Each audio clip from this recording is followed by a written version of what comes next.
El trabajo lo dirijo yo, lo realiza Rocío Fonseca. ¿Te quieres parar, Rocío? Ella es la responsable de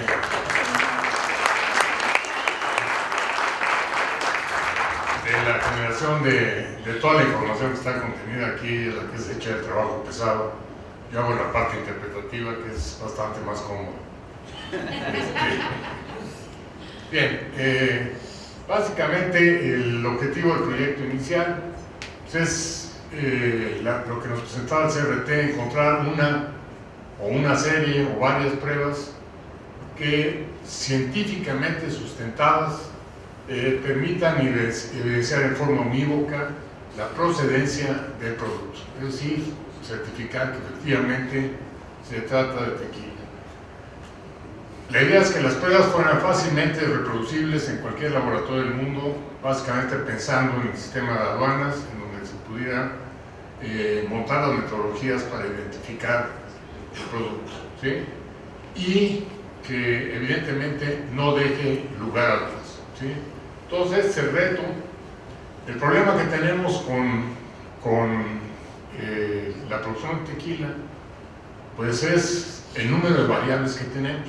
Se han hablado a lo largo de la mañana, bueno, y hoy en la tarde, del agave, de sus diferentes microclimas, diferentes condiciones, agaves buenos, agaves malos, es decir, qué es lo que está pasando, un proceso complicado, cocción, fermentación y posterior destilación, y en los casos que procede el contacto con maderas, ¿sí? Entonces, todas estas etapas del proceso van a influenciar a final de cuentas la calidad del producto, y el chiste es saber cómo lo hacemos para garantizar que sea único, ¿sí?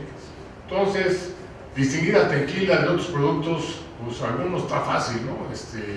Yo puedo distinguir tequila de whisky y tequila de coñac sin necesitar un equipo de espectrometría de más, ¿no? Simplemente con verlo.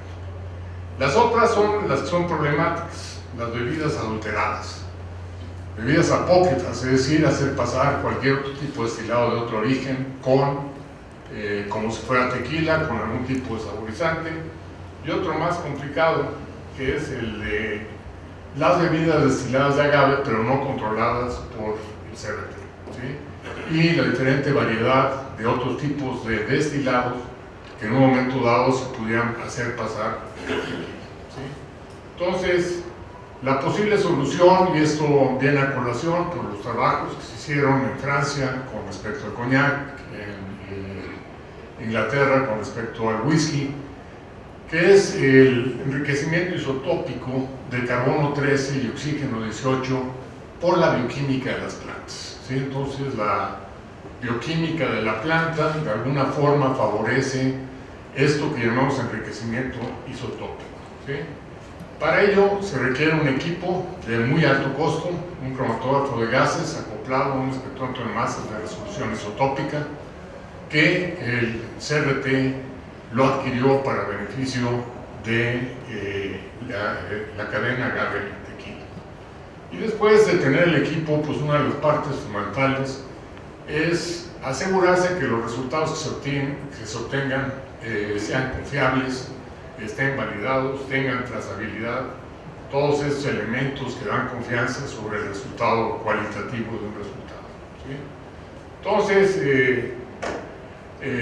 a nosotros que hacemos espectrometría de masa, los isótopos nos encantan. Es el mismo elemento, nada más que tiene un neutrón más, y ese neutrón más hace que pese más, y si pesa más, los puedo diferenciar en un espectrómetro de masa, ¿sí? Entonces, el carbón pesa 12 unidades de masa, 12 gramos por mol, pero el carbón 13 tiene un neutrón más, y entonces nos da un peso de 3. Entonces, puesto en una balanza, puedo distinguir el carbón 12 del carbón 13. Y las plantas, en sus procesos bioquímicos, tienden a ser selectivos a alguno de estos, o enriquecen el carbono 13 de la naturaleza, o disminuye o aumenta el contenido de carbono 12. Entonces, este proceso bioquímico natural fue utilizado para identificar coñacs y identificar whiskies, y entonces empezó como una posible solución para el caso del tequila. Problema fundamental, y quiero que lo vean aquí, la abundancia natural del carbono 13 cambia, es decir, el carbono 13 no tiene un valor único, sino es un valor promedio del contenido de carbono 13 normal. Por cada 100 átomos de carbono 12 existe un átomo de carbono 13, ¿sí? Por cada 500 átomos de oxígeno 16 existe un átomo de oxígeno 18. Entonces estamos hablando de cantidades increíblemente pequeñas, pero esa diferencia en esas cantidades hace que de alguna forma podamos clasificar los productos. Entonces, las plantas tienen diferentes mecanismos bioquímicos que de alguna forma la bioquímica selecciona el posible enriquecimiento o la depresión de alguno de estos, ¿sí? Entonces tenemos el caso de las plantas con metabolismos que se llaman C3, en donde se ubica la vid, ¿sí? Un fruto, tiene un valor de enriquecimiento de carbono 13 negativo, de menos 25. Estos son partes por 1000, no son partes por 100, lo voy a explicar en un momento. Pero la caña, que es un pasto, tiene una bioquímica diferente y tiene un enriquecimiento diferente. El agave cae dentro de esta clasificación que se llama metabolismo crasular. ¿Qué significa esto? Bueno, pues que son plantas de zonas áridas o semiáridas en donde los estomas se cierran durante el día y el intercambio de CO2 ocurre en las noches. Y entonces esto hace que tengan una característica diferente de la caña y el vino, ¿sí? Entonces, en el caso también de los granos, existen diferencias y hay enriquecimientos para diferentes tipos de metabolitos. Aquí tienen un ejemplo, el caso de las plantas C3, ¿sí? En promedio en todo este tipo de plantas se encuentran ahí, las plantas C4, aquí tienen el contenido de carbono 13 en la atmósfera, ¿sí? Normal. Y las plantas tipo agave son estas CAM, en donde vemos que tenemos una variabilidad muy grande en el contenido, la variación de carbono 13. Con esto, el equipo de cromatografía de gases acoplado a espectrometría de masas de resolución isotópica es un equipo complicado, difícil de operar. Contamos con un cromatógrafo de gases. La función aquí es separar el etanol del tequila, exclusivamente etanol, pasarlo a una cámara de combustión, una cámara de reducción, donde básicamente el etanol lo voy a convertir en CO2. El agua que se produce lo voy a eliminar en una celda de nafión y voy a pasar exclusivamente el CO2 proveniente del etanol a un espectrómetro de masas que lo que me va a permitir es medir selectivamente las masas correspondientes al CO2, ¿sí? Esta es la expresión, si ustedes ven, este valor que se llama delta 13 por 1000, ¿sí? Es la relación de carbono 13 a 12 de una muestra dividido entre la relación carbono 13 a 12 de un estándar de referencia menos 1 multiplicado por 1000. Eso suena medio raro, parece que suma tu edad y resta el año que naciste y te da el valor, pero el método funciona, ¿sí? ¿Qué es lo que tenemos? Bueno, pues aquí tienen, por ejemplo, todas las combinaciones posibles del CO2 para contener carbono 13 y oxígeno 18. Les recuerdo que las abundancias de estos son muy pequeñas, ¿sí?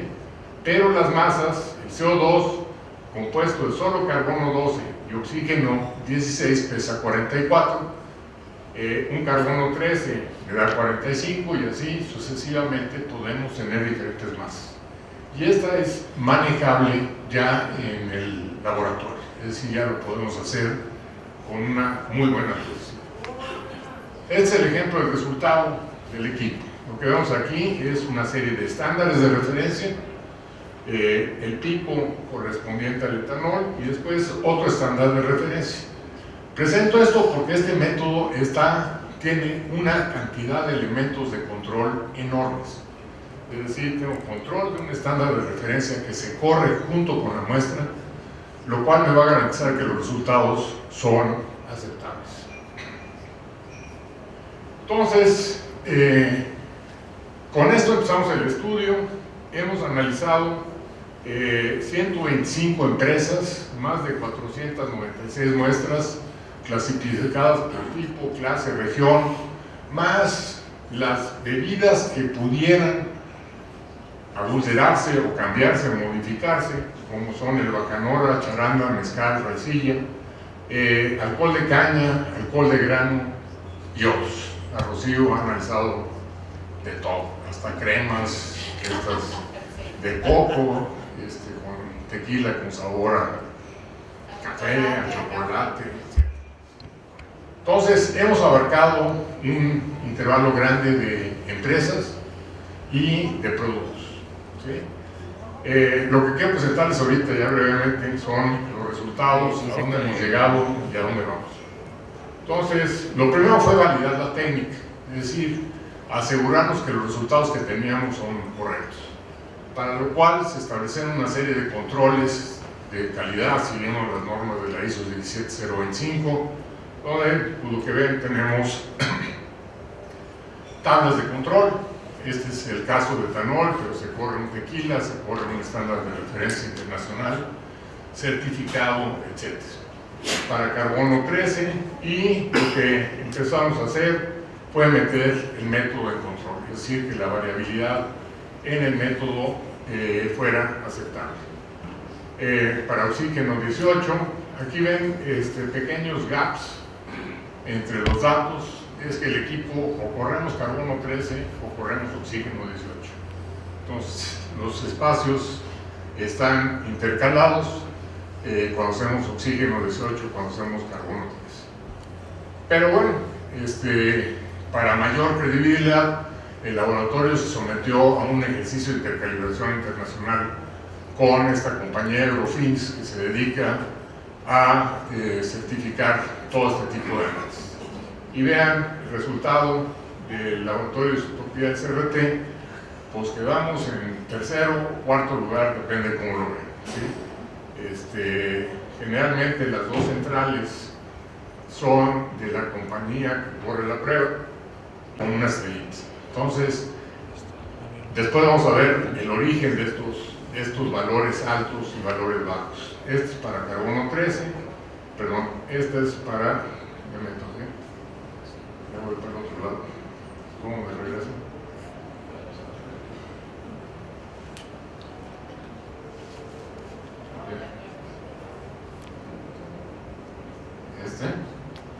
Perdón, ya me toda la presentación de golpe. Carbono 13, oxígeno 18, valores más centrados. Simplemente para estar seguros que todos los datos que estamos manejando son confiables. Lo que vimos aquí es la clasificación, en donde vemos que tenemos tequila 100%, tequila, y lo que hemos llamado bebidas apócrifas o bebidas adulteradas, o bebidas no auténticas. El término apócrifo por ahí tiene ahora algunas significancias, ¿sí? Notamos, por ejemplo, serie de valores altos, ¿sí? Que realmente lo llamamos bebidas adulteradas porque coincide con el valor que obtendríamos, por ejemplo, de bebidas de maíz. Entonces, probablemente este es un tequila fabricado con Frudex, ¿sí? En donde la marca isotópica queda claramente definida.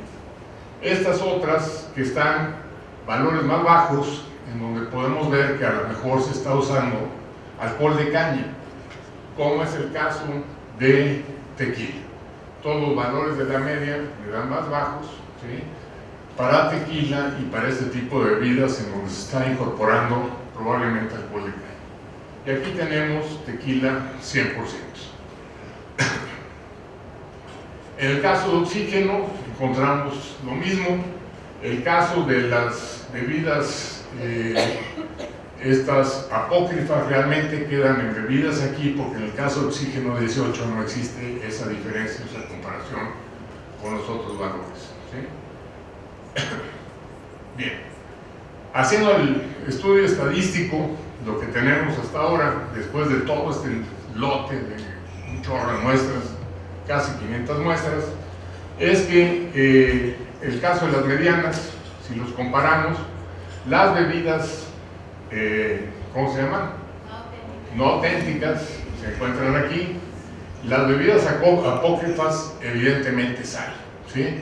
El caso del tequila, se encuentran con valores de la media, o de la mediana más abajo, el caso del tequila 100%. Entonces, si hacemos el estudio estadístico por carbono 13, en este momento podemos distinguir tequila 100% de tequila, ¿sí? Pero no podemos distinguir tequila de estas bebidas no auténticas, ¿sí? Entonces, esto es en el caso de carbono 13. Sin embargo, en el caso de oxígeno 18, sí podemos distinguir claramente tequila 100% de estas bebidas no auténticas y de tequila. Entonces, la combinación de carbono 13 con oxígeno 18 nos da una medida de identificación de este tipo de bebidas. Sin embargo, el problema que tenemos es que cuando empezamos a hacer toda la estadística y clasificación de resultados, pues el problema de comparar carbono 13 con oxígeno es que los valores de oxígeno son positivos y los valores de carbono 13 son negativos. Entonces tuvimos que uniformar las escalas con un tratamiento estadístico para poderlas comparar en la misma dimensión, ¿sí? Entonces, si ven, aquí tenemos en verdes tequilas, en azules tequilas 100%. Aquí claramente se ven todas las demás bebidas. Aquí tenemos rones, raicillas, etc., ¿sí? No tenemos problemas. Aquí se nos coló el mezcal. El mezcal también es una cana, ¿sí? Y por lo tanto, comportamiento bioquímico pues debe ser similar y no se puede distinguir, digamos, mezcal de tequila, ¿sí? Con nosotros pues, no tenemos problemas, alcohol de caña, alcohol de grano, etcétera, son claramente distinguibles. En las características, haciendo el mismo graficado para reposados, añejos, extrañejos, etcétera, pues vemos que nos caen todos dentro del mismo rango. Sí existe alguna diferencia en carbono 13 para los extrañejos por el contacto con la madera. La madera también es de otra bioquímica, tiene otro contenido, carbono 13, y genera cambios. Sin embargo, la incorporación de la madera al tequila no es en proporciones que cambien el contenido global del carbono 13. Sale. Aquí lo que vemos, esta serie de transparencias, pues es todas las compañías están representadas aquí. Todos estos son productores de tequila, ¿sí? En verde, tequila 100%, y ustedes pueden ver el traslape que existe en las señales. Es decir, lo que nos empezamos a dar cuenta, aquí en rojo están estas bebidas no auténticas y las que son francamente apócrifas, en donde sí las podemos distinguir, pero la pregunta es, ¿y por qué toda esta variabilidad? ¿Por qué estamos teniendo estos cambios en los diferentes productos? Es otro para presentar las bebidas apócrifas. Hicimos un estudio también para saber si era por región.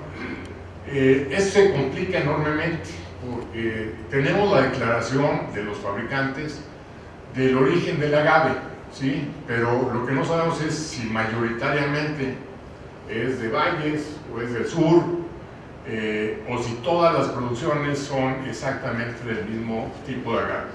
Entonces, por regiones no lo podemos identificar, ¿sí?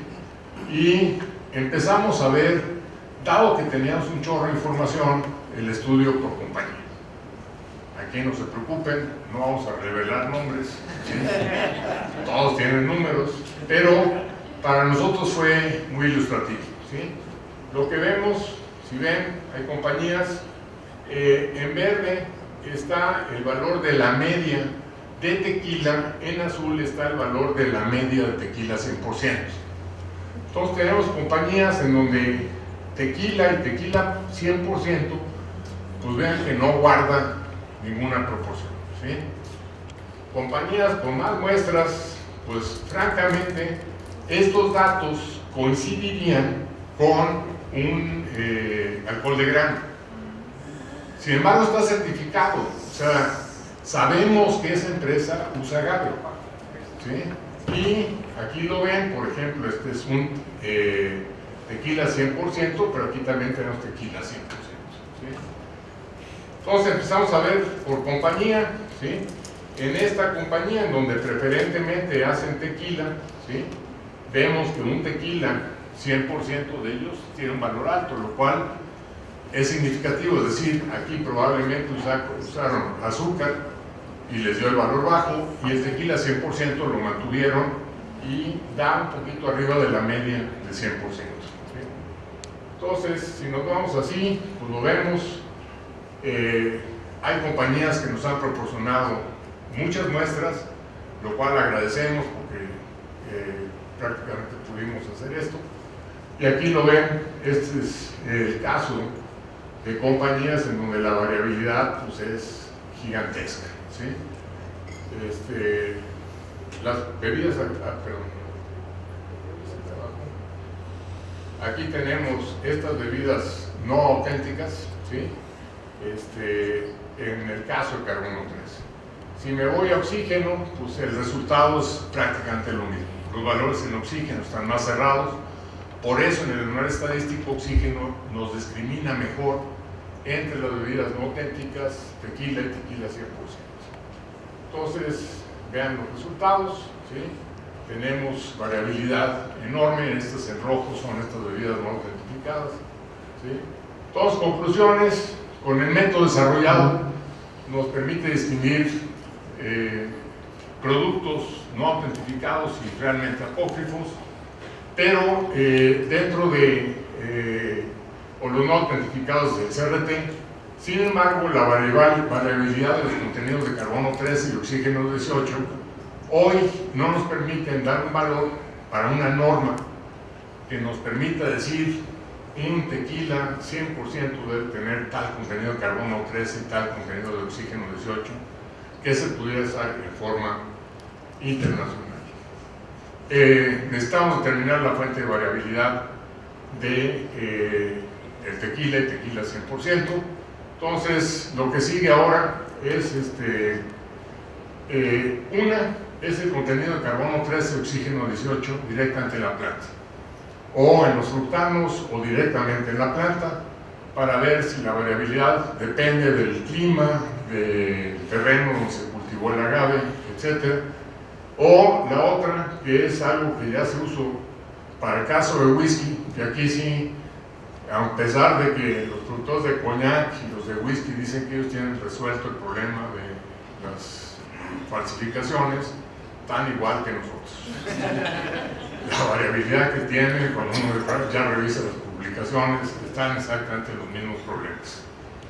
Entonces, para el caso de whisky se ha demostrado que los congéneres, es decir, alcoholes superiores, ya no el etanol, en la planta tienen procesos bioquímicos diferentes con enriquecimientos diferentes.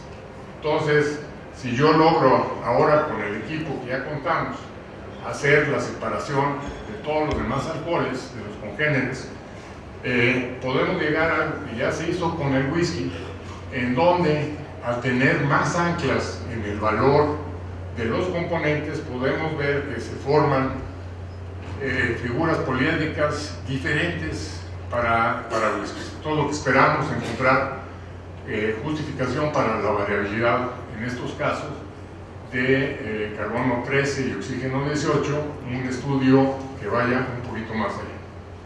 Bien, hasta acá es donde estamos.